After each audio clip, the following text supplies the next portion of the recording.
السلام علیکم ورحمۃ اللہ وبرکاتہ۔ اعوذ باللہ من الشیطان الرجیم، بسم اللہ الرحمن الرحیم۔ کل نفس ذائقۃ الموت وانما توفون اجورکم یوم القیامہ فمن زحزح عن النار وادخل الجنۃ فقد فاز وما الحیاۃ الدنیا الا متاع الغرور۔ جی ناظرین، آج ہم جس حوالہ سے گفتگو کرنے جا رہے ہیں وہ یہ ہے کہ جیسا کہ ناظرین آپ کو پتہ ہوگا، ولی کامل مولانا ساجد میر صاحب اس فانی دنیا سے کوچ کر گئے۔ تو یہاں پہ ہم دعا کرتے ہیں اللہ پاک ان کی بخشش فرمائے اور اللہ پاک ان کی قبر کو جنت کا باغ بنائے۔ تو ناظرین عالم تھے، جیسا کہ ناظرین آپ کو اس بات کا علم ہے کہ نبی پاک صلی اللہ علیہ وسلم نے فرمایا تھا کہ قیامت کے قریب علم کو اٹھا لیا جائے گا۔ تو ناظرین علم کو اٹھانا ہے، ایسا ہی سمجھ لو کہ عالم دین کو دنیا سے اٹھا لیا جائے گا۔ تو خیر ناظرین، اب مرزا علی انجینئر حافظ اللہ تعالیٰ نے بھی مولانا علامہ سعید امیر رحمۃ اللہ علیہ کے بارے میں بڑی ہی کمال کی گفتگو کی ہے۔ انہوں نے کہا ہے کہ یہ بڑے ہی نیک آدمی تھے، شریف آدمی تھے۔ میں چاہتا ہوں ناظرین آپ کو مرزا علی انجینئر حافظ اللہ تعالیٰ کی زبانی وہ گفتگو سنواؤں، پھر انشاءاللہ ناظرین اسی والا سے ہم بھی گفتگو کریں گے۔ تو آگے ناظرین مل کے گفتگو سنتے ہیں۔ الحمدللہ رب العالمین والصلاة والسلام علی سید الانبیاء والمرسلین وعلی آلہ واصحابہ اجمعین الی یوم الدین۔ الحمدللہ آج 4 مئی 2025 کو سنڈے کے دن ہمارا یہ پبلک سیشن نمبر 197 ہونے جا رہا ہے۔ آپ کے یہ ریئل ٹائم کوسچنز پرچیوں کی شکل میں میرے پاس آ چکے ہیں۔ انشاءاللہ تعالی ان کو ہم بعد میں ڈسکس کرتے ہیں، پہلے آج کا کرنٹ افیئر ڈسکس کر لیں۔ اس سے پہلے اس ہفتے کی ایک افسوسناک خبر، وہ پاکستان میں جو جمعیت اہل حدیث کے امیر تھے علامہ ساجد میر صاحب رحمہ اللہ تعالی، ان کی ڈیتھ ہو گئی ہے کل، اور رات کو ان کا جنازہ بھی تھا۔ انا للہ وانا الیہ راجعون، اللہم اجرنی فی مصیبتی واخلف لی خیرا منہا۔ میر صاحب ایک شریف النفس انسان تھے۔ میری پہلی ملاقات ان سے ہوئی 2001 میں، یعنی آلموسٹ 8 سے 24 سال پہلے۔ ان کی بڑی گہری دوستی تھی پروفیسر احمد رفیق اختر صاحب کے ساتھ حفظہ اللہ تعالی، اور وہ ہمارے استاد تھے اس زمانے میں۔ تو ان کا جو اینول سیشن ہوتا تھا گجر خان میں، وہاں پر یہ بھی ان کے ساتھ بیٹھے ہوتے تھے۔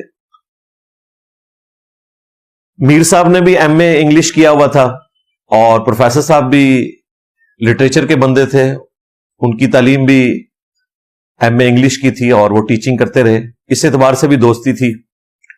تو وہاں پر چند ایک سوالات کے جوابات میر صاحب بھی دیا کرتے تھے۔ اب ایک اتنی لمبی داڑھی والا بندہ جو اپنے گیٹ اپ میں اہل حدیث ہو تو بڑی اچھی گفتگو کرتے تھے۔ ہم اس وقت کٹر صوفی بریلوی ٹائپ کے تھے، لیکن پھر بھی حیرانگی ہوتی تھی کہ ساجد میر صاحب بڑی نپی تلی گفتگو کرتے تھے، ان میں فرقہ واریت بالکل نہیں تھی۔ اب دیکھیں یہ لاہور کے جو 2 گلے پھاڑنے والے برادران ہیں حافظہ اللہ تعالی، وہ گلا کرتے ہیں جی ہمیں حافظہ اللہ نہیں کہتا۔ تو جب انہوں نے شرارتیں کرنا شروع کی تو میں نے ہمیشہ یہ ریکویسٹ کی کہ آپ ساجد میر صاحب سے ویڈیو بنوا لیں اپنے حق میں، تو میں انشاءاللہ تعالی وہ مجھے کسی کھمبے کے ساتھ بھی بٹھائیں گے تو میں بیٹھنے کے لیے تیار ہوں، لیکن پہلے بڑے سے انڈورسمنٹ لیں۔ مجھے پتا تھا وہ شریف النفس انسان ہے، انہیں پتا ہے یہ شرارتی ہیں۔ تو ویڈیو کیا بنانی تھی، انہوں نے اس میں سے ایک بھائی کو عہدے سے ہی فارغ کر دیا جو یہ ساری شرارت کر رہا تھا، چھوٹے والا۔ انہیں سمجھ تھی کہ یہ جو کچھ ہو رہا ہے غلط ہو رہا ہے۔ تو ساجد میر صاحب حسینی منہج کے تھے، اہل حدیث میں سے، یعنی بہت زیادہ محبت رکھتے تھے اہل بیت کے ساتھ، اور بنو امیہ کے حوالے سے بھی انہیں سب کچھ کلیئر تھا۔ یہی وجہ ہے کہ جب تمام اہل حدیث نے اکٹھے ہو کر عمر صدیق صاحب کو فارغ کرنے کی کوشش کی تو اکیلا بندہ جو ان کے دفاع میں سامنے آیا وہ ساجد میر صاحب تھے.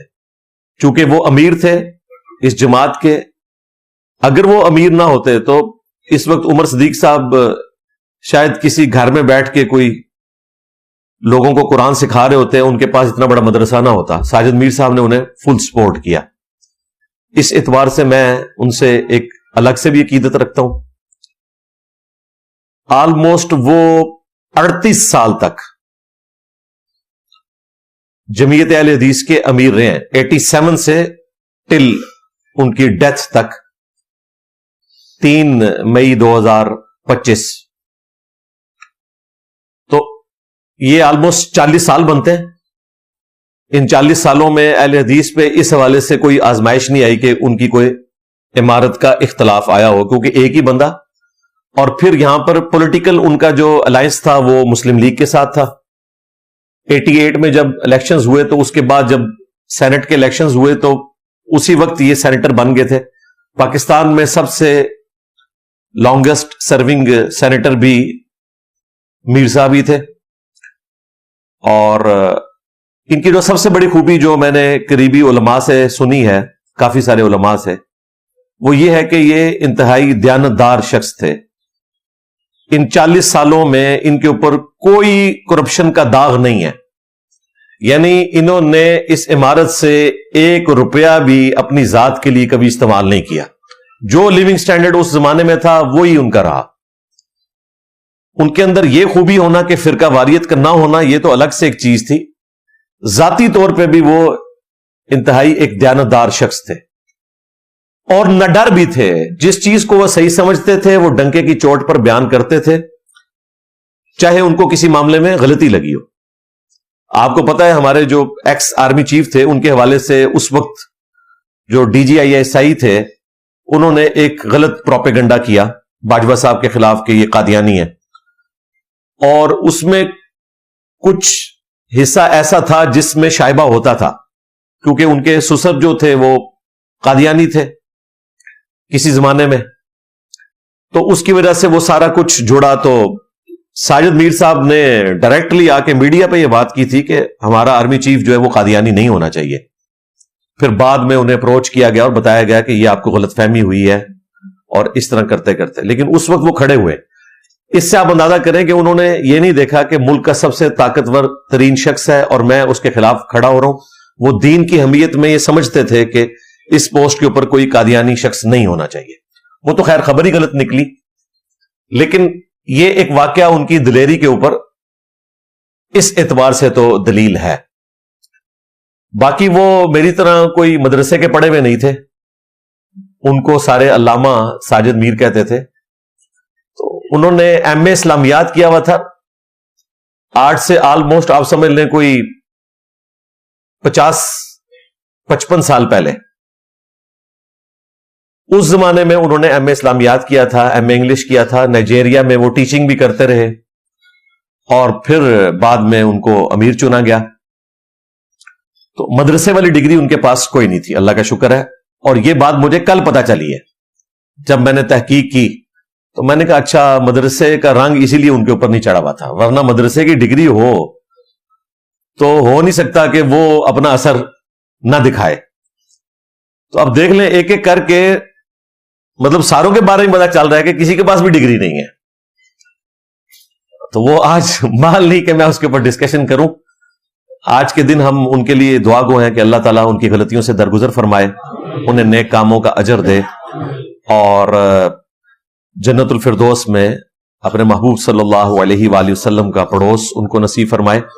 اب ان کے جو بھی سکسیسر بنیں گے، ابھی فی الوقت تو انہوں نے عارضی طور پر جو علی محمد ابو تراب صاحب ہیں جو غالباً کوئٹہ سے تعلق رکھتے ہیں، بلوچستان کے امیر ہیں جمعیت اہل حدیث کے، ان کو انہوں نے فی الوقت تو قائم مقام امیر چنا ہے. اس کے بعد فائنل کسی کو چن لیں گے. بہرحال جو بھی ہیں وہ ان کی لیگیسی کو آگے لے کر چلیں، ہماری تو دعا ہے. اور اسی طریقے سے پازیٹیولی معاملات کو لے کر چلیں، جس طرح میر صاحب نے فرقہ واریت سے بالا تر ہو کر اور پالیٹکس میں بھی انہوں نے بڑے اچھے انداز سے اپنے معاملات کو چلایا، پوری ایمانداری کے ساتھ، اور دین کے حوالے سے بھی وہ کمیٹڈ تھے الحمدللہ. رمضان مبارک کے تو ان کے اگر آپ معاملات دیکھیں تو ایک جو سچا مومن ہونا چاہیے وہ ان کی صورتحال تھی الحمدللہ. میرا پہلا انٹریکشن میں نے آپ کو بتایا 2001 میں ہوا پروفیسر احمد رفیق اختر صاحب کے پروگرام کے اندر. تو اس وقت سے میں ان کے بارے میں اس اعتبار سے پازیٹو تھا کہ وہ بڑی نپی تلی گفتگو کیا کرتے تھے. ایون وہاں پروفیسر صاحب کئی معاملات میں جواب دیتے ہوئے ان سے اختلاف بھی کرتے تھے تو وہ اپنا موقف رکھنے کے بعد کوئی بدتمیزی والا معاملہ نہیں کرتے تھے, اپنا موقف بھی رکھ دیتے تھے اور پبلک تک بات بھی پہنچا دیتے تھے, اور اختلاف رائے کرنے کا ڈھنگ بھی لوگوں کو سکھا دیتے تھے کہ ہم ایک طرف صوفی بیٹھے ہوئے ہیں اور دوسری طرف ایک اہل حدیث عالم ہے, کو ایگزسٹ کر سکتے ہیں ایک پلیٹ فارم کے اوپر. یہ پروفیسر احمد رفیق اختر صاحب کے اندر بھی چند ایک پازیٹو چیزیں موجود ہیں, حالانکہ وہ ایک صوفی مکتب سے تعلق رکھتے ہیں. تو اس کے پیچھے بھی میں سمجھتا ہوں کہ ان کی دوستی کا بھی بڑا ہاتھ تھا, تو کئی چیزوں کو بڑا سختی سے کنڈیم کرتے تھے. مثال کے طور پہ میں آپ کو ایک بات بتاتا ہوں جو آپ امیجن نہیں کر سکتے. پروفیسر احمد رفیق اختر صاحب اس زمانے میں بھی اور آج تک ایک موقف کے اوپر ڈٹے ہوئے ہیں, اور وہ یہ ہے کہ یہ جو پبلک میں مشہور کیا گیا کہ نبی صلی اللہ علیہ وآلہ وسلم کا سایہ نہیں تھا, یہ بہت بڑا جھوٹ ہے جو اس امت سے بولا گیا. میری الگ سے اس کے اوپر ویڈیو ریکارڈ ہے, وہ آپ دیکھ سکتے ہیں. تو پروفیسر صاحب نے ایک بڑی زبردست بات کی تھی. انہوں نے کہا کہ اگر نبی علیہ السلام کا سایہ نہ ہوتا تو تمام جو ذخیرے احادیث ہیں ان میں اگر کوئی سب سے بڑا معجزہ آپ کا رپورٹ ہونا چاہیے تھا نا, فزیکل فینامنا آف نیچر کو توڑنے والا, تو یہی ہونا چاہیے تھا کہ نبی علیہ السلام کا سایہ نہیں تھا. لیکن وہ کہتے ہیں یہ حدیث آپ کو نہ بخاری میں ملے گی, نہ مسلم میں, نہ ابو داؤد میں, نہ ترمذی میں, نہ نسائی میں, نہ ابن ماجہ میں, نہ کسی حدیث کی کتاب میں. یہ صوفیوں نے روایتیں نقل کی من گھڑت قسم کی اور وہ آگے چل پڑی. تو پروفیسر صاحب صوفی ہونے کے باوجود یہ کہتے تھے کہ یہ بہت بڑا جھوٹ ہے جو نبی علیہ السلام کے اوپر باندھا گیا کہ آپ کا سایہ نہیں تھا.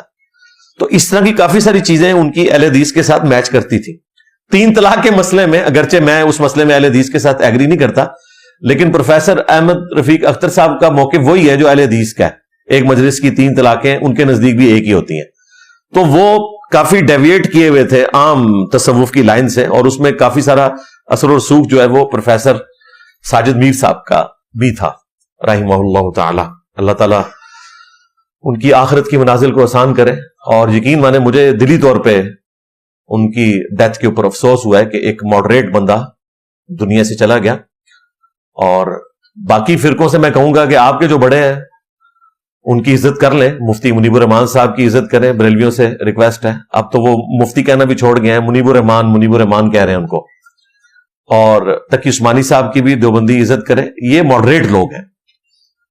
ایون باپا جانی بھی وائلنٹ نہیں ہے, اپنے نظریات کے باوجود وائلنٹ نہیں ہے, پبلک کو کبھی اکساتے نہیں کسی کے خلاف. تو یہ لوگ اس اعتبار سے امت کے لیے نعمت ہے. باقی اللہ تعالیٰ ان کی غلطیوں کی اصلاح فرمائے, جو لوگ زندہ ہیں اور جو فوت ہو چکے ہیں ان کی مغفرت فرمائے. دروشی پڑھے.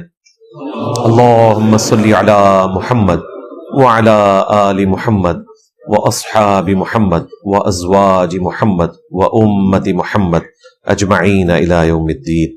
آمین. جی ناظرین, آپ نے یہ ویڈیو ملاحظہ فرمائی.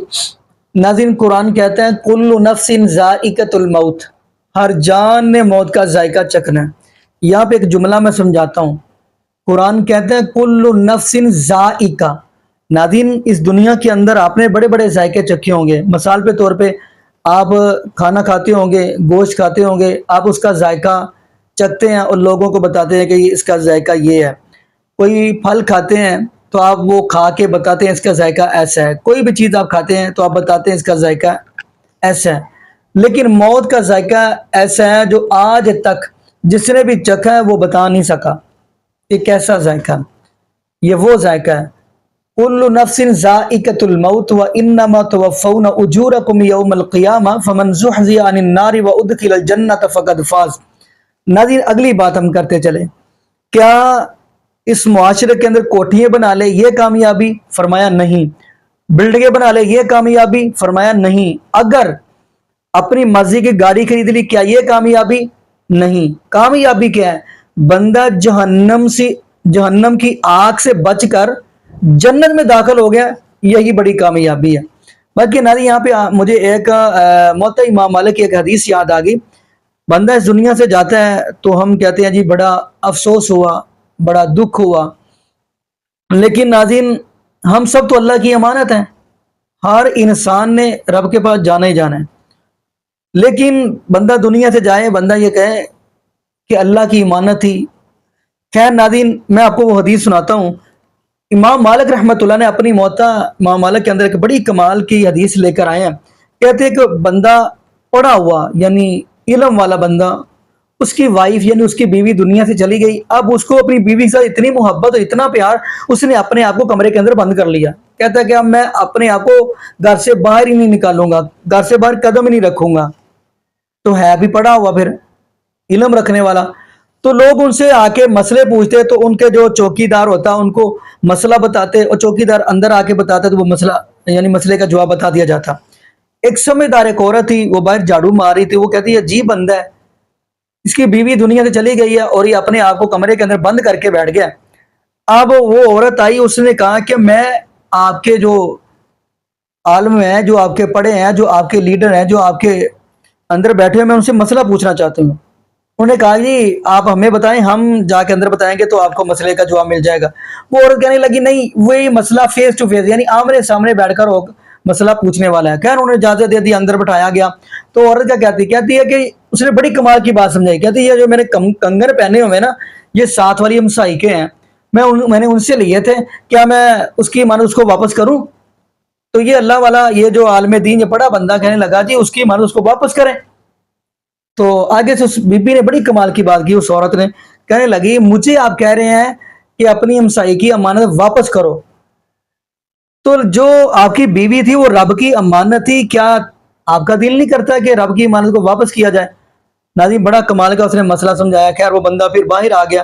باقی ناظرین یہاں پہ میں دعا کرتا ہوں اللہ پاک ہمیں نبی پاک صلی اللہ علیہ وسلم کی شریعت کے مطابق زندگی گزارنے کی توفیق دے، اور اللہ پاک ہمیں 5 وقت کا پکا سچا نمازی بنا دے.